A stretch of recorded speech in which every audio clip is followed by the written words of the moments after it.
दोस्तों, स्वागत है आपका अपने YouTube चैनल द अर्थ पर। आज हम बात करेंगे संचार तंत्र के द्वितीय पार्ट की।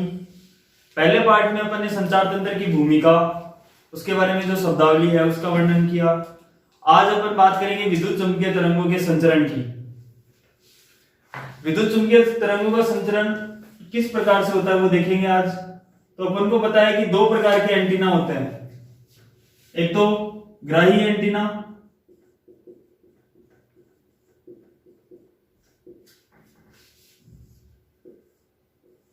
एक प्रेषित एंटीना।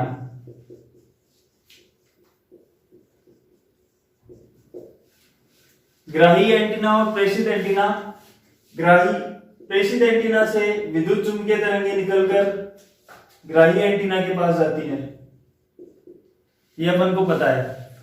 तो अपन को ये बात भी पता है कि यदि दूरी बढ़ेगी तो तरंगों की तीव्रता घटेगी, और पृथ्वी की संरचना और वातावरण भी इस बात पे, पृथ्वी की संरचना व वातावरण भी विद्युत चुंबकीय तरंगों पर प्रभाव डालेंगे। जैसा कि अपन बात करें कि मौसम खराब होता है, मौसम खराब होगा तो विद्युत चुंबकीय तरंगों में परेशानी होगी, बातचीत करने में परेशानी होती है अपन को, मोबाइल में, टीवी वगैरह में सिग्नल अच्छे से नहीं पकड़ पाते हैं। ये ऐसा क्यों होता है, इसका अपन रीजन जानेंगे। अलग अलग प्रकार की तरंगें होती हैं, अलग अलग प्रकार से संचरण होता है, ये सब चीजें हम इस वीडियो में पढ़ने वाले हैं और इनका एक डिटेल स्टडी करके हम इन सभी फैक्टर के बारे में कि कौन कौन से कारक हैं जो विद्युत चुंबकीय तरंगों को प्रभावित करते हैं, कौन कौन से प्रभाव हैं जो विद्युत चुंबकीय तरंगों के लिए लाभप्रद होते हैं, कौन कौन से कारक ऐसे हैं जो विद्युत चुंबकीय तरंगों को बढ़ा सकते हैं, कम कर सकते हैं, उनमें जो सूचनाएं हैं वो अच्छे से भेज सकते हैं, दूरी, जो लंबी दूरी है उसको कैसे तय करना है, ये इन सब का अध्ययन करेंगे। दोस्तों, अब हम विद्युत चुंबकीय तरंगों के संचरण के पहले भाग को देखते हैं, जिसका नाम है भू तरंग संचरण। भू तरंग संचरण। जैसा कि आपको नाम से पता चल रहा है, भू यानी धरा, यानी धरती। इसमें प्रेषी और ग्राही एंटीना पृथ्वी तल के बहुत निकट होते हैं, बहुत छोटे होते हैं, जिसकी वजह से यहां क्या होता है कि जैसे ही प्रेषित एंटीना से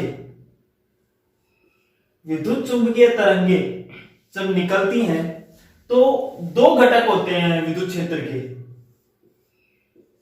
एक तो क्षैतिज घटक और एक ऊर्ध्वाधर घटक। विद्युत चुंबकीय तरंगों के दो घटक होते हैं, क्षैतिज घटक और ऊर्ध्वाधर घटक। जो ये क्षैतिज घटक है, ये वाला, ये इस पृथ्वी द्वारा सोख लिया जाता है, अवशोषित कर लिया जाता है। जैसे ही ये अवशोषित कर लिया जाता है तो सिर्फ अपने पास एक ही घटक बचता है, ऊर्ध्वाधर।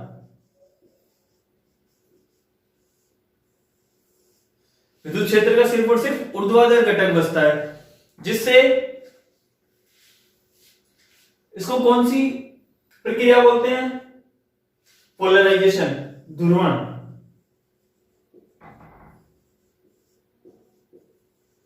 इसको बोला जाता है ध्रुवण।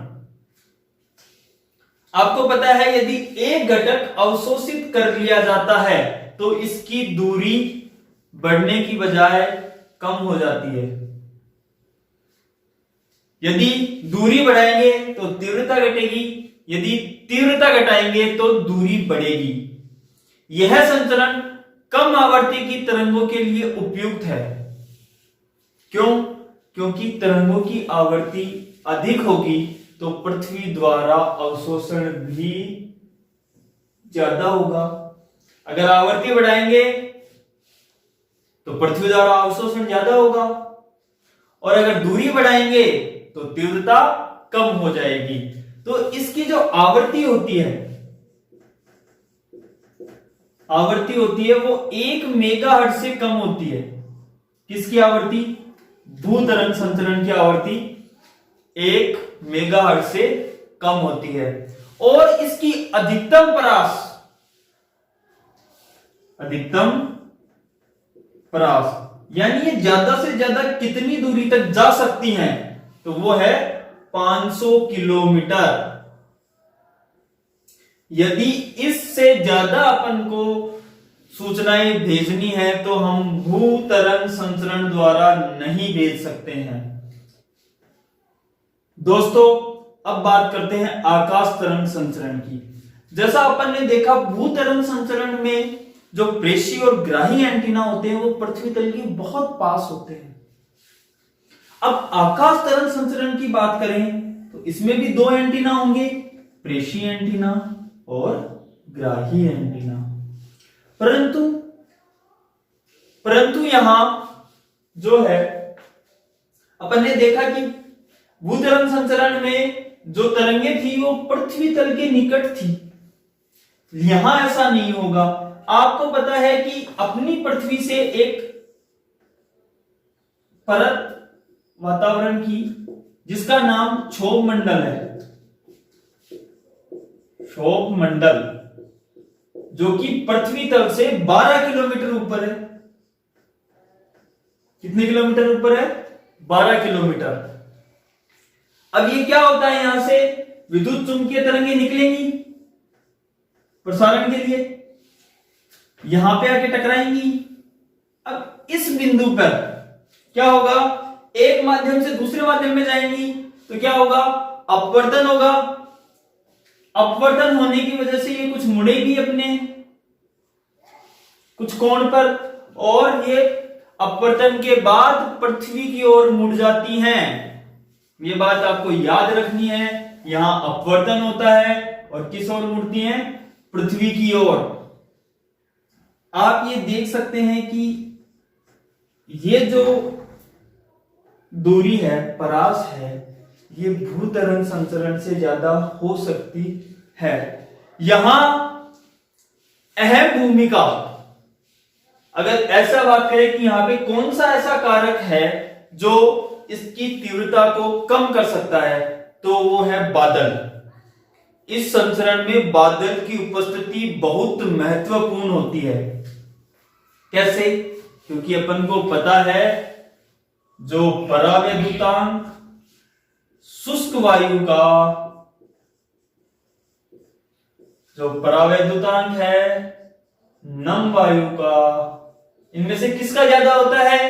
बताइए, शुष्क वायु का ज्यादा होता है या नम वायु का ज्यादा होता है? तो ये सबको पता है कौन सी वायु का ज्यादा होता है? शुष्क वायु का ज्यादा होता है। जिससे क्या होता है, यह है कारक, साफ और स्वच्छ वातावरण में ये जो विद्युत चुंबकीय तरंगे हैं वो आसानी से गमन कर पाती हैं। और जो ये प्रसारण की दूरी है ये किस बात पर निर्भर करती है? एंटीना की ऊंचाई पर। एंटीना की ऊंचाई पर निर्भर करती है। ये सब आपने देखा भी होगा कि बीएसएनएल का टावर है वो कुछ ज्यादा लंबा होता है, कुछ वाईफाई के टावर होते हैं वो छोटे होते हैं, जो हॉटस्पॉट है 4G के टावर थोड़े छोटे होते हैं। ये सब चीजें आपने बहुत अच्छे से देख रखी होगी, अपने जीवन में अनुभव किया होगा इनका। दोस्तों हम आकाश तरंग के एक छोटे से डेरिवेशन की बात करते हैं। ये एक पृथ्वी तल है, यहां पे कोई एक एंटीना लगा हुआ है एक, जिसकी ऊंचाई है h, और ये पृथ्वी की त्रिज्या है r। ये जो है वो पृथ्वी तल है। यहां से निकलने वाली तरंग दोनों तरफ जाएगी, P और Q। ये भी पृथ्वी की त्रिज्या r। 90 डिग्री। अगर मैं इस P से इस दूरी पर लंब डालता हूं और ये बिंदु है C और इन दोनों के बीच की दूरी है D, यहां तक कोई दिक्कत? ओके, ये जो है एंटीना है,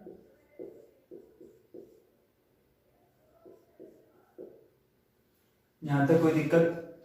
यहां पे मैं मानता हूं CP और CQ, CP और CQ का मान D के बराबर है, यहां तक कोई दिक्कत? और इस बिंदु को मान लेते हैं O। अब बात करते हैं त्रिभुज OPA।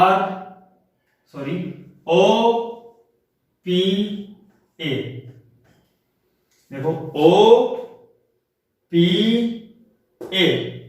समकोण त्रिभुज है, दिख रहा है आपको? तो यहां से क्या होगा,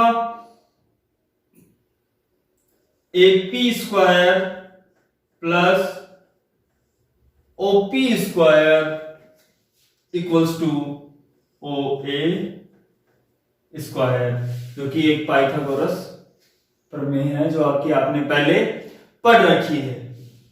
अगर मैं यहां से बात करूं AP, तो देखिए AP, अगर मैं बोलूं कि ये कोण बहुत ही छोटा है तो AP को क्या लिख सकते हैं अपन?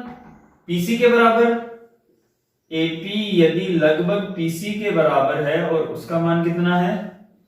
D। AP किसके बराबर है? PC के मान के बराबर, जिसका मान कितना है? D। तो यहां क्या आ जाएगा? D square. PO किसके बराबर? R स्क्वायर की। OA तो क्या आ जाएगा? R plus H। यहां तक कोई दिक्कत? अब इसके होल स्क्वायर को खोलो तो यह आएगा D square plus R square equals to R square plus H square plus 2RH। R square से R स्क्वायर कैंसिल आउट। अब इन दोनों में H कॉमन लेता हूं मैं, तो यह आया D square equals to H plus 2R। अब यहां देखो, ये H है और ये R है, पृथ्वी की त्रिज्या। अगर इसको 2 से मल्टीप्लाई करेंगे तो ये और डबल हो जाएगी, इसका मान और बढ़ जाएगा। और ये है एंटीना हाइट। एंटीना हाइट इसके सामने बहुत छोटी है, तो इसको अपन क्या कर देंगे? नेगलेक्ट कर देंगे। तो अपने पास में यहां से D की वैल्यू क्या आई? √2RH, जो कि एक बहुत ही इंपॉर्टेंट रिजल्ट है। अब अगर बात करें वाहक तरंग, जो कि इनको संचरित करवाती हैं, कि उनकी जो परास होगी वो कितनी होगी। इसके लिए जो वाहक तरंगों की परास होगी वो होगी 100 to 200, 100 से 200 मेगा हर्ट्ज। कितनी होगी? 100 से 200 मेगा हर्ट्ज।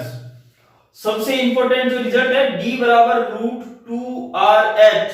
इसमें ये याद रखना है आपको कि R है पृथ्वी तल की त्रिज्या है और H है वो एंटीना की ऊंचाई है। दोस्तों, अभी तक अपन ने बात करी भू तरंग संचरण और आकाश तरंग संचरण के बारे में। अब हम बात करेंगे व्योम तरंग संचरण के बारे में, जो कि लास्ट है अपना विद्युत चुंबकीय तरंगों के संचरण का लास्ट टॉपिक है ये व्योम तरंग संचरण। सबसे पहले भू तरंग संचरण में अपन ने ये देखा था कि जो तरंगे हैं वो पृथ्वी तल के बहुत निकट होती थी। आकाश तरंग संचरण में ये देखा कि जो पृथ्वी तल से कुछ ऊंचाई पर वो तरंगे जाती थी, क्षोभ मंडल से टकराती थी और वापस अपने पृथ्वी तल पर पहुंचती थी। इसमें आकाश तरंग संचरण जैसा ही कुछ होगा, परंतु थोड़ा सा फर्क ये पड़ेगा कि ये जो है कुछ आकाश तरंग संचरण से ज्यादा दूरी तय करेंगी। ये टकराएंगी आयन मंडल से, और आयन मंडल जो होता है पृथ्वी तल से 80 से 600 किलोमीटर तक होता है। यहां से क्या होता था, एक पॉइंट होगा, जाएगा, टकराएगा, वापस आएगा, आएगी, टकराएगी, वापस आएगी, ए बिंदु पर आई, बी बिंदु पर आई, सी बिंदु पर आई। आकाश तरंग संचरण में क्या होता था, अपवर्तन होता था। यहां होगा पूर्ण आंतरिक परावर्तन।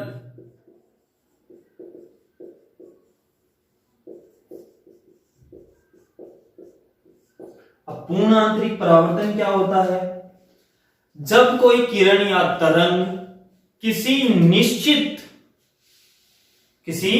निश्चित कोण से ज्यादा अगर आपतित होती है एक माध्यम से दूसरे माध्यम में, तो परावर्तन नहीं होके क्या होता है, अपवर्तन नहीं होके क्या होता है, परावर्तन होता है, जिसको पूर्ण आंतरिक परावर्तन कहते हैं।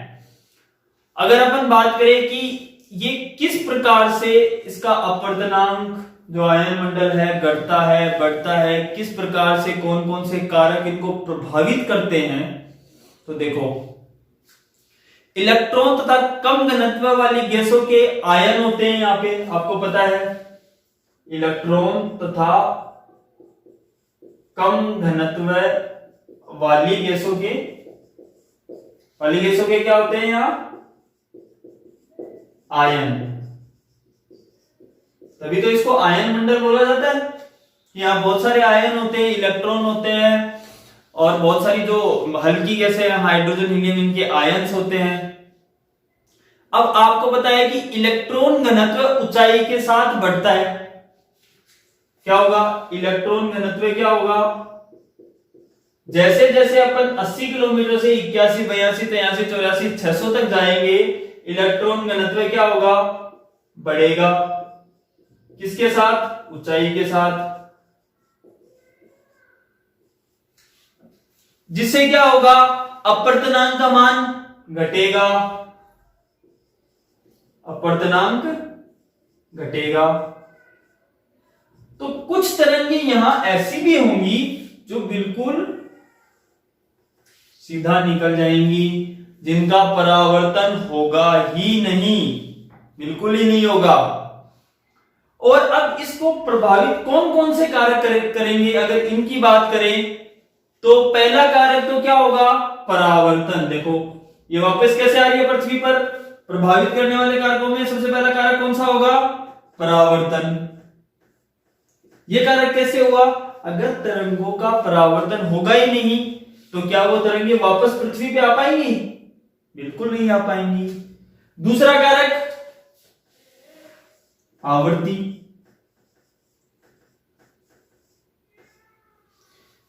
क्योंकि जिस आवर्ती की अपन को जरूरत है यहां से यहां भेजने के लिए, अगर उस आवर्ती की अपन तरंग उस आवर्ती की तरंग नहीं भेजेंगे तो क्या होगा, वो या तो यहां तक ही नहीं पहुंच पाएगी, और फिर यहां पर अगर पहुंच भी गई तो टकराकर वापस नहीं आ पाएगी। समय, अब आप सब लोग सोचेंगे कि ये समय कौन सा कारक आ गया भाई, कि 3 बजे 4 बजे, तो मैं आपको बताता हूं, रात्रि तथा दिन। आपको भी पता है कि वायुमंडल में दिन में डस्ट होती है, स्मॉग होता है, बादल होते हैं, ये सब चीजें भी व्योम तरंग संचरण को प्रभावित करती हैं। जबकि रात्रि के समय वातावरण थोड़ा शुद्ध होता है और धूल के कण भी कम होते हैं। और चौथा कारक है यहाँ पे मौसम।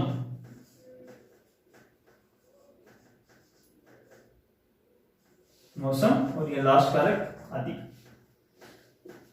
मौसम किस प्रकार प्रभावित करता है, जैसे अपन बात करें कि अगर बहुत ज्यादा आंधियां चल रही हैं तो अपन को क्या होगा, बातचीत करने में दिक्कत आती है, आपको सबको पता है, आपने सबने ऑब्जर्व किया होगा। आप सबको मतलब जब किसी को फोन किया होगा आंधी में आते समय तो सिग्नल कम मिला होगा, बातचीत ढंग से नहीं हो पाई होगी। इसका कारण यही है क्योंकि वो व्योम तरंग संचरण के एक कारक है जो कि प्रभावित करता है किसको, व्योम तरंग संचरण को। यहां तक कोई दिक्कत? और इस जो तरंग की परास होती है, जो ये तरंग भेजते हैं, इसकी परास होती है 30 मेगाहर्ट्ज तक। कितनी होती है इसकी परास? 30 मेगाहर्ट्ज तक। हम बात करेंगे विद्युत चुंबकीय स्पेक्ट्रम की। जैसा कि आप सबको पता है कि विद्युत चुंबकीय तरंगों को क्रम में व्यवस्थित करना विद्युत चुंबकीय स्पेक्ट्रम कहलाता है। और आपको पता है कि इसमें सबसे पहले जो तरंग आती है वो आती है रेडियो तरंगे। अब बात करेंगे ये रेडियो तरंगे क्या होती हैं, तो आपको इसको नाम से ही पता चल रहा है, रेडियो। तो यानी ये तरंगे जो हैं वो अपने टीवी चैनल्स, रेडियो, एफएम, इन सब के लिए काम में ली जाती हैं। इन सब की अपन डिटेल स्टडी करेंगे। दूसरी तरंगे होती हैं सूक्ष्म तरंगे। सूक्ष्म तरंगे जो कि अपन माइक्रोवेव, ओवन और इन सब में काम में लेते हैं, नेविगेशन में काम में लेते हैं, किसी भी अगर चाल निकालनी हो तो उसके लिए काम में लेते हैं। तीसरी तरंग है अवरक्त तरंगे।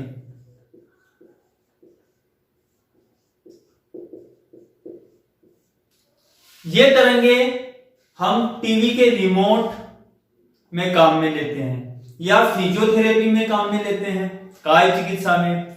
उसके बाद में आती है दृश्य प्रकाश। दृश्य प्रकाश तरंगे। दृश्य प्रकाश तरंगे आप सब जानते हैं, लाल, हरा, नीला, पीला, काला, सफेद, ये सब चीजें दृश्य प्रकाश तरंगों की वजह से ही दिखाई देते हैं। उसके बाद में आती है पराबैंगनी तरंगे।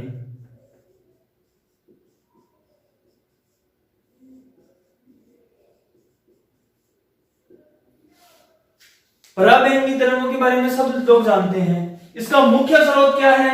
इसका मुख्य स्रोत है सूर्य, जिसको अपन ओजोन लेयर बोलते हैं।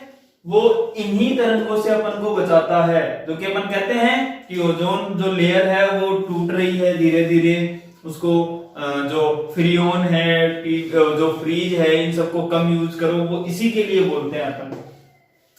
उसके बाद में बोलते हैं, आते हैं अपन एक्स किरणों पे। इसके बारे में सब लोग जानते होंगे, एक्सरे कभी ना कभी तो करवाया होगा। ये किस काम में लेते हैं? जब हड्डियां टूट जाती हैं तो पता करता है डॉक्टर, किससे? एक्सरे से। और एक्सरे में कौन सी किरण काम में लेते हैं अपन? एक्स किरणें। और सातवीं और लास्ट है गामा किरणें।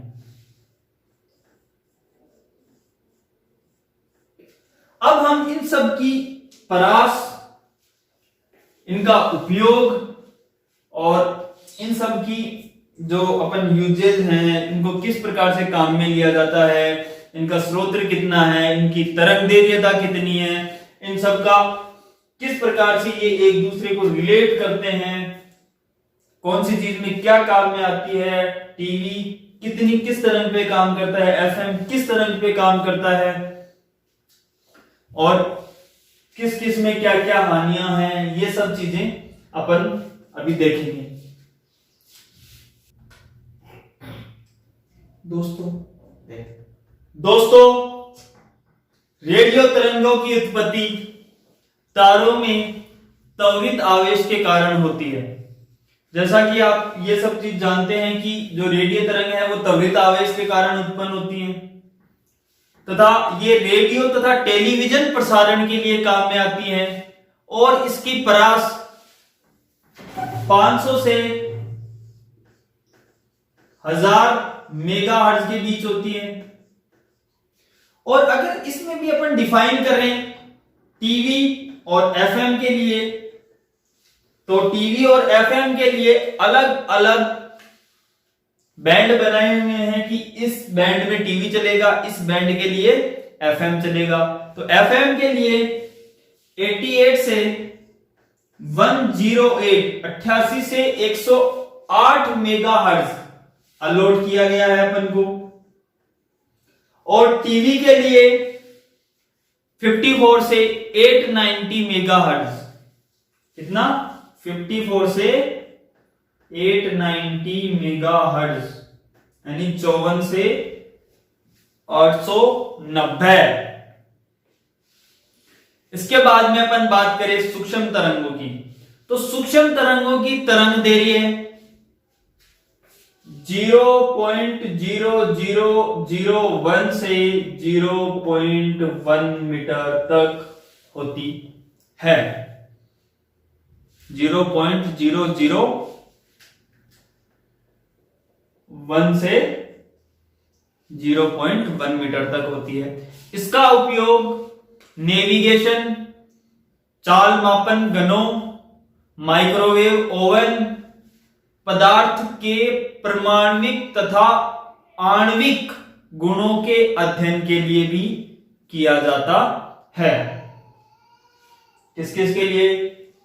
माइक्रोवेव ओवन, नेविगेशन, चल मापक गणों के लिए, पदार्थ के परमाणविक तथा आणविक गुणों के अध्ययन के लिए किया जाता है। अगर अपन इसके स्रोत की बात करें कि सबसे मुख्य स्रोत कौन सा है, तो इसका मुख्य स्रोत है क्लिस्ट्रॉन और मैग्नेट्रॉन।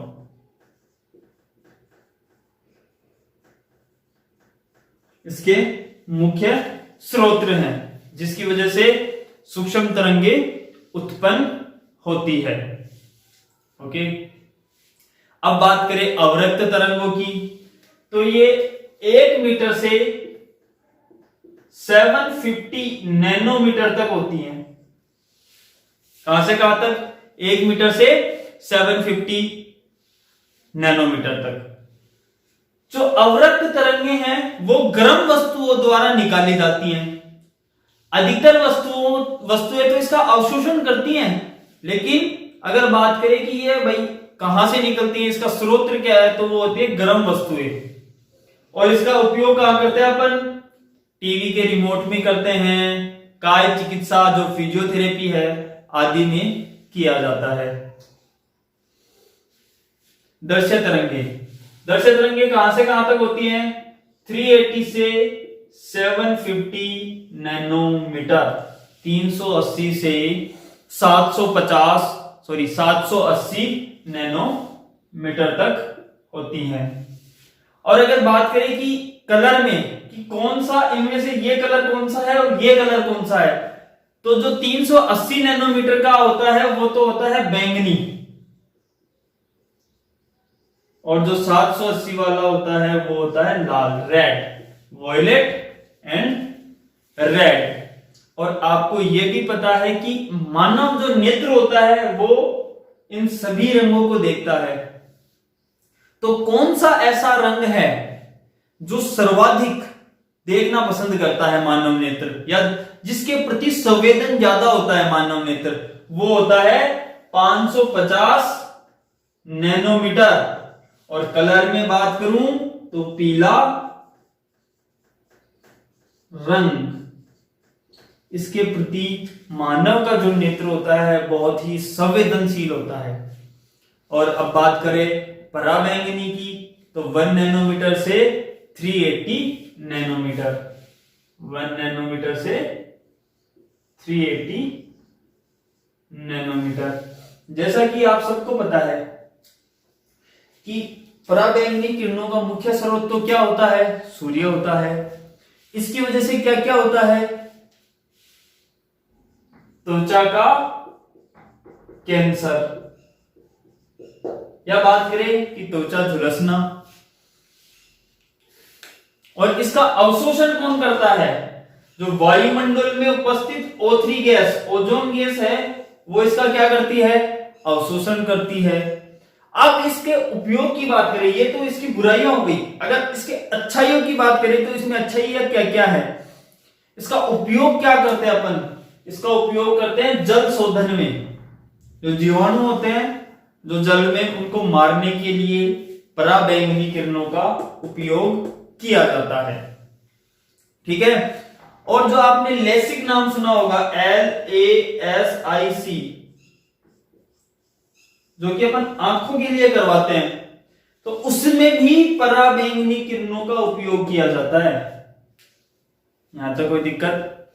अगर अपन एक्स किरणें और गामा किरणों की बात करें तो एक्स किरणें होती हैं 1 नैनोमीटर से 10⁻³ नैनोमीटर तक। यहां तक कोई दिक्कत है? इसका उपयोग क्या किस किस में किया जाता है? चिकित्सा के क्षेत्र में और क्रिस्टल की संरचना ज्ञात करने में। आपने कई जगह पढ़ा होगा कि क्रिस्टल संरचना, जालक संरचना, वो सब चीजें एक्स किरणों के द्वारा पता लगाई जाती हैं।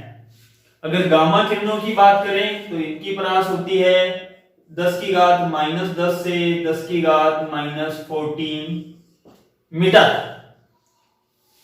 अब इसका उपयोग कैंसर में, कैंसर की चिकित्सा करने में, परंतु यह किरणें इतनी हानिकारक हैं कि अगर इनका उपयोग ज्यादा किया जाए तो ये जीवित ऊतकों को भी नष्ट कर देती हैं। यानी अगर कोई जिंदा है तो उसको मार देती हैं। तो इन किरणों का उपयोग कम से कम करना चाहिए। अब बात करें अपन सूक्ष्म तरंगों की वापस। अपन ने बात करी थी कि सूक्ष्म तरंगों में जो माइक्रोवेव ओवन होता है उसमें काम में लेते हैं। तो क्या आपको पता है माइक्रोवेव ओवन में जब अपन कोई भी सामान रखते हैं, किसी भी चीज को गर्म करना होता है, तो कैसे बर्तन का एक काम में लेते हैं? तो अपन काम में लेते हैं चीनी मिट्टी के बर्तन को। क्यों धातु के बर्तन को क्यों काम में नहीं ले सकते?